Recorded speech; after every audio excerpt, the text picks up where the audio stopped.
Morant with a running start. Elevates. Oh, it dunks. Oh, my goodness. Tie game in overtime. Gasol will turn his heat. It's gone. Memphis on top. 7-10 remaining. Conley now with three. Count it. A 15-point lead for Memphis. And Blake Griffin gets into it on the floor with Randolph. Hard to tell if there are any punches being thrown under there, but Griffin took exception. Adams going long. Morant. He hit it. John Morant. Insanity. You gotta be kidding me. Welcome to Grits and Grinds, a Memphis Grizzlies podcast. My name is Keith Parish. On this episode, we're going to talk about the Grizzlies playing the Celtics on Super Bowl Sunday, which was the debut game for Luke Kennard. We'll talk about the win against the Timberwolves on Friday night. And also, I'll discuss some of the fallout from trade deadline and the further things that we've found out, some reports about the Grizzlies, and kind of just take a deep breath and look at the Luke Kennard trade and the Grizzlies' actions at the deadline now that we've had a few days to think about it. And let's start there. Zach Kleiman addressed the media on Friday. Also, we had the clarity of seeing just everything that's happened in the NBA, and we got some news about some alleged things the Grizzlies did at the trade deadline. The most notable being, according to Zach Lowe and a couple other people, it's been said that the Grizzlies offered 3 first-round picks for OG Anunoby. They did, in fact, offer that.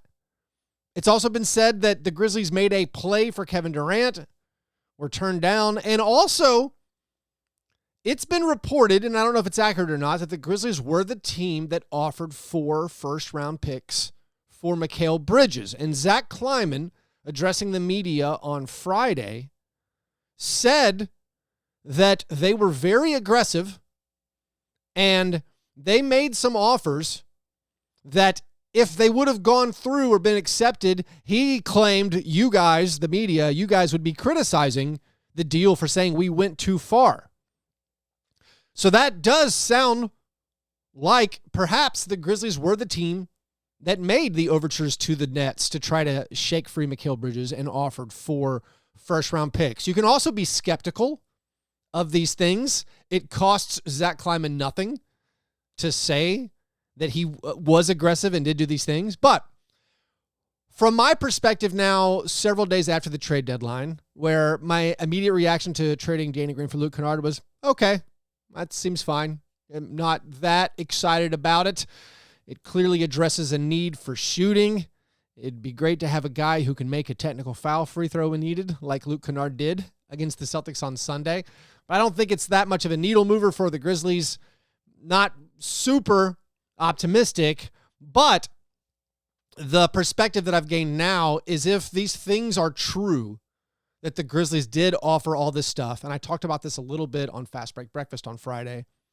If these things are true, that the Grizzlies tried to get OG Anunoby, Kevin Durant, Mikal Bridges, that acquiring Luke Kennard's salary, just salary on its own, just acquiring a guy who signed through next year gives you so many more options going forward to make bigger trades. Hopefully Luke Kennard helps the Grizzlies on the basketball court. Hopefully his three-point shooting is a balm for what ails the Grizzlies. But even if it's not, acquiring Luke Kennard, who's going to make over $14 million next season, acquiring him just for potential matching salary purposes in a trade going forward, I think is very useful for the Grizzlies. So with that information kind of coming to light, that the Grizzlies were in fact very, very aggressive, and the fact that you turned an expiring salary in Danny Green, a salary that would not help you in trades in the offseason and next season, and turning that into a pretty big salary that can be used for matching purposes. You match up Tyus Jones' salary and Luke Kennard's salary, you got nearly $30 million in matching salary right there. You could make a big deal if you do want to start trading away your picks. The Grizzlies are probably going to need to trade some picks or players in the future by acquiring Luke Kennard, who is signed through next year. The Grizzlies now have 14 players under salary for next year, and that is not including Dillon Brooks. By the way, Zach Kleiman told the media that Dillon Brooks was not shopped at the trade deadline. He is an integral part of what the Grizzlies do, and he hopes he's here for a long time. Don't know if that's what you guys want to hear or not. I'm all about it. I have drunk the Kool-Aid, and I'm now just a Dillon Brooks stan, I guess. But the Grizzlies, if they retain Dillon Brooks, that's their full roster. That's 15 players going into next year. Of course, they can trade some of them at any point, do a 2-for-1 trade or a 3-for-1 trade or something. But with Luke Kennard under salary, the Grizzlies have essentially a full roster going into the offseason. But we don't have to get all the way ahead of ourselves to the offseason. A few more things about the Luke Kennard trade. I reached out to a couple of Clippers writers and podcasters just to be like, what's the lowdown on Luke Kennard? What don't I know about Luke Kennard? The one thing that I heard from them that I found a tiny bit concerning is I heard from a couple people that he was hesitant. He was a reluctant shooter on the Clippers, that he had to be forced to shoot, that Tyronn Lue would tell him, if you don't shoot, you're going to be pulled out of the game. Now, that hesitancy I've never noticed, basically, as a from afar observer of Luke Kennard. Also, I heard from a couple people that they described his game as scared sometimes, which I wouldn't have thought of when I cherry-picked those clutch stats from Luke Kennard last season. I assumed he was a cold-blooded killer. He also had a famous 4-point play against the Wizards to cap, I believe it was a 35-point comeback. He had a game winner. So I never thought of him as being scared of the moment, but a couple of Clippers people are like, this guy, he gets petrified sometimes and passes up shots. So I thought that was an interesting scouting report. I did hear from some Clippers people who are like, he's a really good player, and, we're kind of sad to see him go. So there are those out there who are not as excited about losing Luke Kennard, although they understand why the Clippers did it. One of my hesitancies about the Kennard trade, personally, is just looking at the Clippers being like, yeah, we don't care if you, Memphis Grizzlies, a team ahead of us in the standings who we are chasing. We don't care if you get Luke Kennard. It doesn't really affect our futures whatsoever. I mean, maybe that's just internal belief on the Clippers, thinking if Kawhi and Paul George are healthy, we're going to be fine, which is a fair position to take. But the idea that a backup guard for the Clippers is going to be the thing that swings the Grizzlies into the finals, I'm a tiny bit skeptical. Also, as there's more trade deadline fallout with the buyout market, which, by the way, the Grizzlies are not going to get involved in, according to Zach Kleiman, you see Reggie Jackson, another Clippers guard. He moved on, and he's joining the Denver Nuggets. So the Nuggets, in my mind, strengthen up a little bit by adding Reggie Jackson to go with Thomas Bryant, who they traded for to help their second unit. It's a little bit funny or quizzical that the Clippers sent out two guards who were most of the time in their rotation, sent out two of their backup guards to two of the better teams in the Western Conference. Another thing, looking at Luke Kennard's career stats, I thought was very, very notable. I put this in my Grizz Minute video I put up. In Luke Kennard's career, he'd played the Grizzlies 10 times. His three-point percentage when playing the Grizzlies in his career is 66.6% repeating. He made 24 of 36 three-pointers in his career against the Grizzlies, which is outrageous. That is, of course, by far his highest three-point percentage against any one team. I doubt that was a factor in the Grizzlies trading for him, but it was shades of thinking about how Chandler Parsons had his best career game ever against the Grizzlies, where he made 9 three-pointers. And then, of course, whoopsie-daisy with that one. Another stat I think is notable about the acquisition of Luke Kennard. Luke Kennard has been in the playoffs twice, way back in 2019 with the Pistons, and then in 2021 on the Clippers Western Conference Finals run. And Luke's shooting numbers in the postseason are quite good. He's made 30 of 66 three-pointers in the postseason, which is 45.5%, which tracks with his great shooting from the regular season. So that is a bonus, potentially. Hopefully that will maintain. Of course, we're talking about a total of 25 games and 66 three-pointers. Very, very small sample sizes. But we can be encouraged, I think, looking at Luke Kennard's postseason shooting splits. Another angle to the Luke Kennard trade, which someone mentioned to me, which I thought made some sense, beyond the idea of getting him his matching salary, which I love this. Again, I love that idea of using him in trades going forward. I will definitely come up with an incredible number of fake trades where Luke Kennard is the matching salary. Apologies for that. I will probably set my personal record with throwing any one person into fake trade ideas with Luke Kennard. But beyond that, someone mentioned to me the idea of the trade for Luke Kennard being an admission that perhaps the Melton trade backfired, or letting Kyle Anderson walk backfired. An admission that the bench that we hoped would help out this year wasn't progressing like they projected. I mean, just looking at the Celtics game on Sunday, where David Roddy and Jake LaRavia and Zaire Williams aren't even with the team. Another game where they're assigned to the Memphis Hustle. I have a hard time believing, and I know no Grizzlies writers or analysts or fans made this argument in the offseason. I have a hard time believing when they made the trade for David Roddy that they thought 50 games into the year, Roddy, LaRavia, and also Zaire Williams, the guy we're depending on a second-year leap, all of those guys would be playing for the hustle and not contributing in a regular season game. So since the next man up idea didn't work with the bench, that this trade of like, hey, we got to get an NBA player. We got to get a proven rotation guy in. Maybe this trade was some admission of that. Possibly, I don't know. The idea of just getting a shooter that you need and turning Danny Green, who we thought his playoff experience and his 3-and-D game would help the Grizzlies in the postseason. The idea of turning that expiring salary into a salary you could use in trades going forward makes more sense to me. But on to the basketball. The win over the Timberwolves, we'll start with that first. I'll probably bounce around a good bit. But the win against the Timberwolves was a beautiful return to form. A awesome blowout win. It felt like it'd been a while since the Grizzlies were really clicking on all cylinders.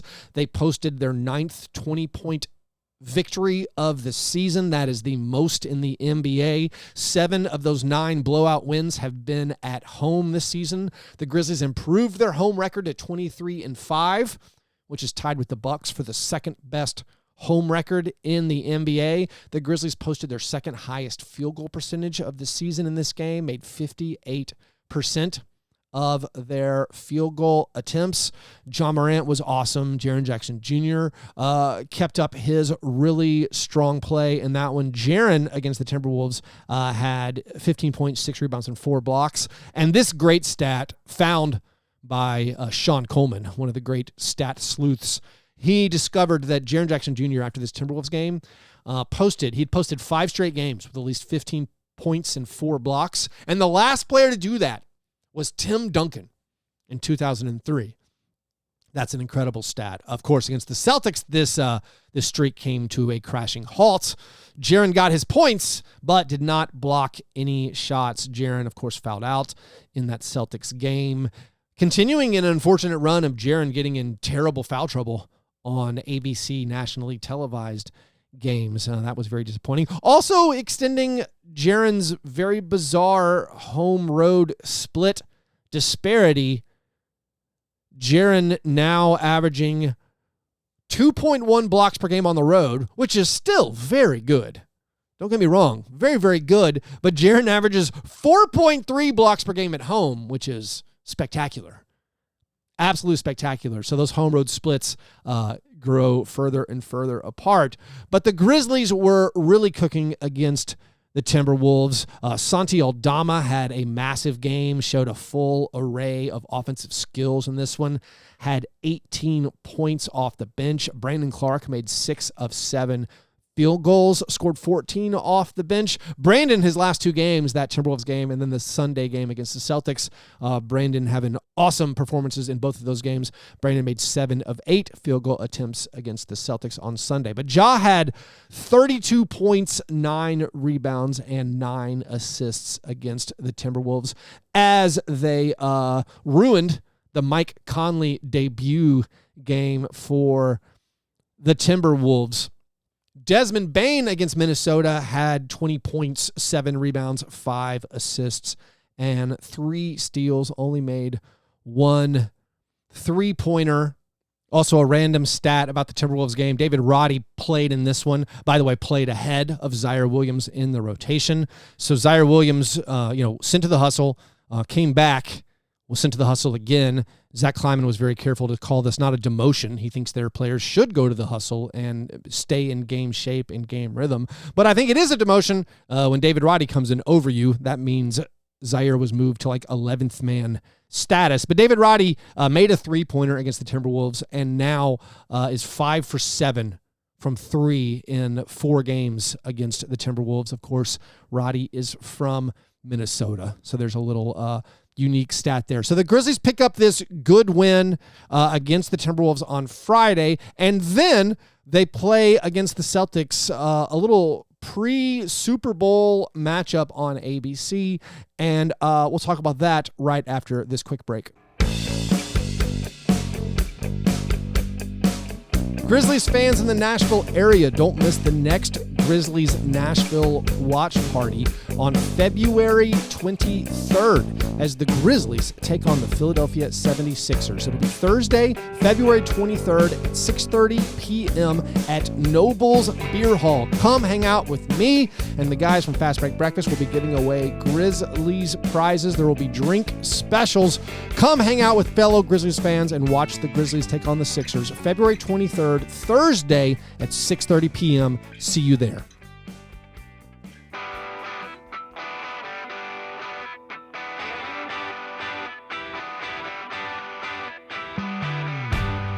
All right, the big showdown with the Celtics on Sunday, a very good measuring stick game for the Grizzlies, playing the team that is arguably the best in the NBA, the team that is the favorites to win the NBA title. It, of course, was Luke Kennard's debut game as a Grizzly, and it was a very fun and competitive game, and the Grizzlies looked really, really good for most of the game, but a couple of stats really bit them. One, of course, is the Celtics made 21 3-pointers. The Celtics have been on fire from 3. They're in a different stratosphere than the Grizzlies when it comes to 3-point shooting. And they've been particularly on fire at home, and that kept up. 21 made 3-pointers. The Grizzlies made 12, which is honestly good for the Grizzlies. It's higher than their season average, but they could not keep pace with the torrid 3-point shooting. I mean, Sam Hauser, Peyton Pritchard, and Mike Muscala by themselves matched the Grizzlies on 3-pointers. Those guys made 12, just the same number as the Grizzlies made. So the Grizzlies couldn't keep up with the 3-point shooting. Also, the Grizzlies continue to suffer with rebounding. The Celtics picked up 14 offensive rebounds. The Grizzlies had a season-low 3 offensive rebounds. The Grizzlies have now posted their 2 worst offensive rebounding games in their last 3 games. Quite obviously, we miss Steven Adams. Steven Adams, the only elite rebounder on the team. I mean, he's possibly the best rebounder in the entire NBA. But the lack of Steven Adams has really been hurting the Grizzlies on the glass, as we know, and it continued in this one as the Grizzlies did not get their normal number of second-chance points. I mean, the positive things are the Grizzlies made 60% of their 2-point field goal attempts, finished the game with 50% overall. Normally 12 threes is good enough, but not against the Celtics. Not against the Celtics when you're not getting those second-chance points and when the Celtics are making 21 3-pointers. Now, this matchup, I think there's a couple of ways you can look at it. Glass half full, glass half empty. The glass half full version is, despite those stats that I mentioned, despite the Celtics making 21 3-pointers, despite you getting destroyed on the offensive glass, despite Jaren being in foul trouble and fouling out and not having Steven Adams, despite all those things, you played very, very competitively. You took the lead in the fourth quarter. You went toe-to-toe for most of it with the best team in the NBA. That's glass half full. Glass half empty version is Jason Tatum went 3 for 16 from the field. Jaylen Brown and Marcus Smart didn't play, and you still lost by double digits. So you can subscribe to either one of those things you want. The answer always is somewhere in the middle. I think you can be encouraged by what you saw from the Grizzlies for a lot of the game. Like, jamorant was awesome. Jamorant was scoring in the paint. The Grizzlies got over 70 points in the paint.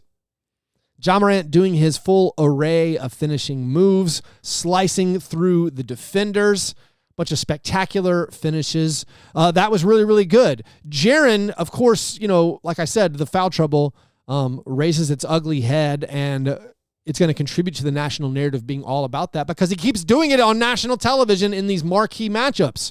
It's not good. His offense was great. Jaren's transformation this year, not just becoming the best defender in the NBA, his offensive game has progressed really, really nicely. He's raised his 2-point field goal percentage over 10 percentage points this year. He's over 50% from the field overall. And in this one, made 6 out of 9 shots. The Grizzlies were +7 when Jaren was on the court. Of course, the problem is, and it is legitimately a problem. We don't have to pretend like it's not a problem. The problem is Jaren fouling out against good teams. Jaren getting in foul trouble, not being able to stay on the court. Also, the Grizzlies are terrible at Boston. Yes, Boston is a good franchise. They are an elite team, but this is now 9 straight games at the Celtics the Grizzlies have lost. I don't know if some of that is the curse of them giving us Desmond Bane. That would only account for the last few seasons, but wasn't a best game for the Grizzlies. But there are some fun stats. There also are some disturbing stats. Here's some fun stats. So Ja in this game finished with 25 points, 7 assists, and 6 rebounds. This is Ja's 7th consecutive game where he's had at least 24 points, 6 rebounds, and 6 assists. There's your alert for a cherry-picked stat, but still. The only other player in Grizzlies franchise history to have consecutive games with at least 24 points, 6 rebounds, and 6 assists is Pau Gasol. Ja's now done it 7 straight. The only players in the NBA this season to have a streak of 7 games with at least 24 points, 6 rebounds, and 6 assists. The only players who have done it are Luka Doncic and LeBron James. The only players in NBA history aged 23 or younger to have 7 straight games with at least 24 points, 6 rebounds, and 6 assists. Luka Doncic, LeBron James, and Oscar Robertson. So Ja keeps posting these incredible stats. A less fun stat is about Tyus Jones. One stat, he's now gone 5 straight games without making a 3-pointer, part of some big bench issues. The bench was a mess. Luke Kennard's debut game, unfortunately, was a -20 in plus-minus a team worst. That's not all on Luke by any stretch of the imagination. Tyus Jones continues to struggle. Santialdama did not follow up his great Timberwolves game with a good one against the Celtics. Santi did set a career high with 3-point attempts with 9. Unfortunately, only made 2 of them. But Tyus Jones has gone 5 straight games now without making a 3-pointer. It's been 2 years since he did that. In these 5 games, though, in the last 5 games, Tyus Jones has 16 assists and 9 turnovers. To be fair, he had 4 turnovers in one game. That's definitely inflating that total. But this is the worst assist to turnover ratio for any 5-game span in Tyus Jones's career. So Tyus really hasn't been up to his normal form in the past 5 games, and that has exacerbated these Grizzlies bench problems. Like I said, no Roddy, no Williams, no LaRavia. These guys are all with the hustle. So you're depending on Brandon Clark. Well, Brandon Clark, in my mind, to my eyes, is doing everything he can. Normally, he's going to grab some offensive rebounds, but he did not in this game. But Brandon scored 14 points on 8 field goal attempts. Conchar played 5 minutes. He did drill a 3. I got kind of excited about it. Conchar's long streak of failing to make at least 2 field goals. We're up to 14 straight games where he hasn't made at least 2 field goals. He's averaging 1.9 points per game since January 1st. But again, to be fair, only 5 minutes of playing time for Conchar. Kennard got a bunch of run in the second half. He played 13 straight minutes in the second half. Played 22 minutes for the game. The good, you saw him hit that corner three-pointer off a great skip pass from Jamorant and an incredible screen from Brandon Clark, who leveled Peyton Pritchard. So Kennard made that three. He also drew a charge. He also, unfortunately, was hunted. Just like the Grizzlies were hunting Mike Muscala in the third quarter when they made their run, and Jamorant just kept going at Mike Muscala over and over and over and scoring in the paint. The Celtics were hunting Luke Kennard, which is what teams are going to do when he's out there on the court. One thing I thought notable about the Grizzlies lineups with Luke Kennard, which is obviously an area I focus on. And anytime there's a new player, I'm very curious, like, how is he going to be deployed? What are the lineups going to look like? One thing I thought was notable was when Bane and Kennard were on the court together, those guys never shared the court with Jamorant, or they shared the court for like 20 seconds. I think the thought is if we have the two best shooters, maybe two of the best shooters in the NBA, in Bane and Kennard, that's going to create driving lanes for Jamorant. It's going to space the court. I mean, despite Kennard's defensive deficiencies, despite the fact that he's allegedly hesitant to shoot sometimes, when he's on the court, he's going to be honored as a shooter, going to be guarded closely, and you get to play on offense 4-on-4 because Kennard and his man are basically out of the game. And you would think, all right, that's going to favor Jamorant in the driving lanes. Well, Jamorant didn't actually play any minutes with Bane and Kennard on the court at the same time. Another thing unrelated to Luke Kennard, which I have to highlight, this is now the beating the dead horse segment of the show, have to highlight this. Jamorant played no minutes once again with Brandon Clark and Jaren Jackson Jr. As a gentle reminder, this season, when Jamorant, Brandon Clark, and Jaren Jackson Jr. are on the court together, the Grizzlies have a plus 19.3 net rating. Last year, when those three guys were on the court together, the Grizzlies had a plus 18.9 net rating. Steven Adams is not available. How in the world are you not playing Jamorant on the court at the same time with Brandon Clark and Jaren Jackson Jr.? I know there's foul trouble. We can assume they were going to get there. I'm guessing the rotation was set up for the final 4 or 5 minutes of the game to be Jamorant, Desmond Bane, Dillon Brooks, Jaren Jackson Jr., and Brandon Clark playing together. Your best 5-man unit. But because of foul trouble and because of starting Xavier Tillman, you never got there. So yet another game where the Grizzlies' best 5 guys available don't play a second together. That has ended the beating a dead horse segment of Grits and Grinds. I mean, it's not that I don't like Tillman.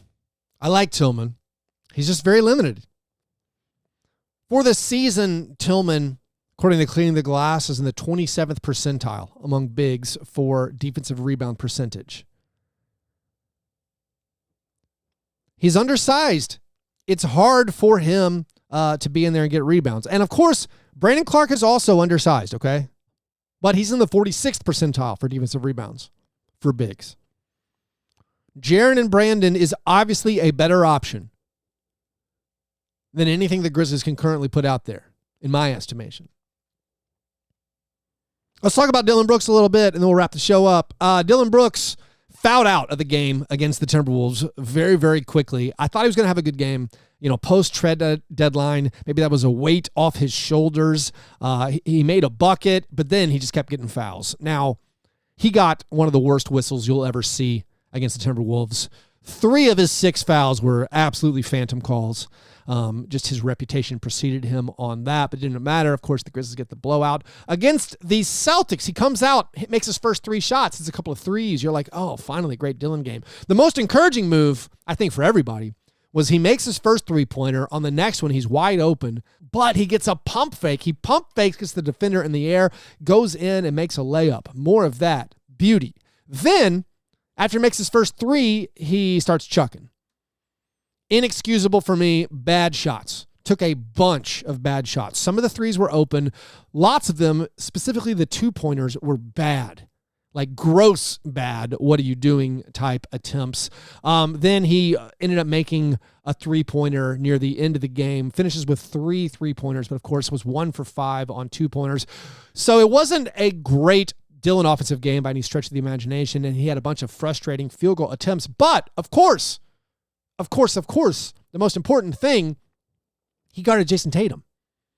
And he deserves the lion's share of credit for holding Jason Tatum to a 3 for 16 shooting performance. So, warts and all, that's what you got to consider. He was part of a great defensive effort against one of the best players, maybe the best wing player in the NBA. It wasn't enough, of course, but Dillon had a great defensive game and another frustrating offensive game. Anyways, the next Grizzlies game, they have one game before the All-Star break. They play on Wednesday night against the Utah Jazz. So they have a couple days off. You have to assume they're going to practice, maybe implement some new things with the new squad. You play the Jazz on Wednesday. Then, of course, Jaren and Ja are off to the All-Star game. Going to be awesome to watch them compete. Kenneth Lofton Jr. will be playing in the Rising Stars game on Friday. That will be fun to watch as well. I'll be doing some playbacks for probably the Rising Stars, so keep your eyes open for that. Playback.tv/Fast Break Breakfast. Then after the All-Star break, their first game is February 23rd on a Thursday against the 76ers.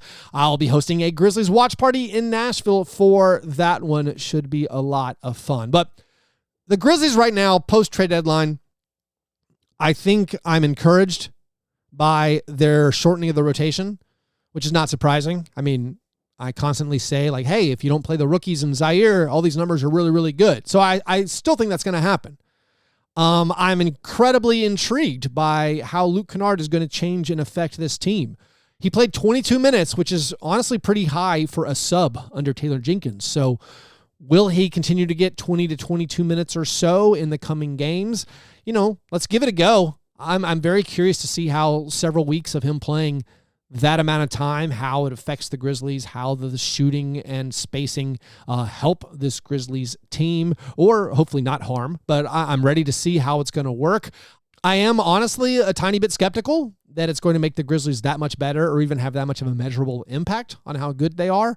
I think Konchar, despite his noted shooting slump, like, does Konchar doing all the things he does and being a defender and rebounder is just adding a pure shooter going to improve the Grizzlies that much more?